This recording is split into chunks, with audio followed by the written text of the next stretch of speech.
warahmatullahi wabarakatuh. Baik Bapak Ibu, nanti kalau lupa Ustadz pertanyaan-pertanyaannya nanti ulang Bapak Ibu ya Ustadz rangkum. Pertama tentang ruh ya. Ustadz cerita dulu Bapak Ibu.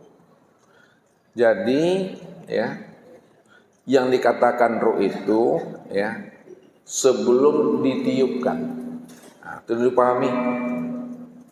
Ini batang tubuh Adam, ini batang tubuh Adam. Patungnya baru ada.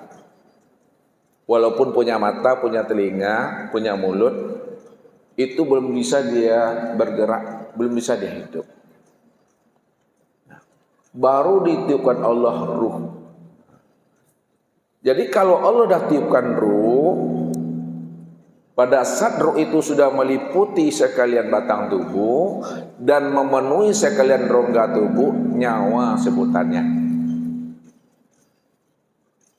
Nyawa sebutannya kalau sudah meliputi. Apabila ruh itu keluar masuk, turun naik melalui batang hidup, disebut namanya napas. Ketika dia memberi semangat, spirit, disebut ruh itu namanya jiwa. Ketika dia berkehendak, disebut namanya hati.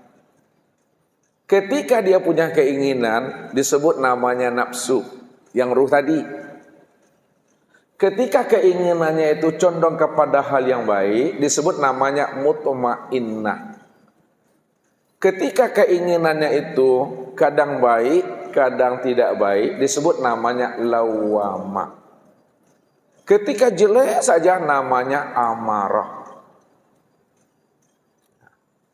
Ketika dia berpikir disebut namanya akal. Ketika dia mengetahui disebut namanya arif. Ketika sudah punya usaha disebut namanya ikhtiar. Ketika dia mendengar disebut namanya sami'.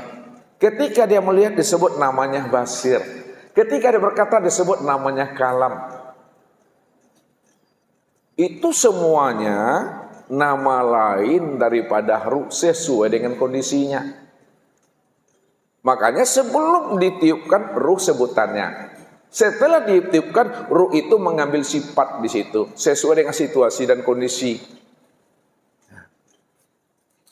Lalu bagaimana kalau diam saja Bapak Ibu? Diam saja itu namanya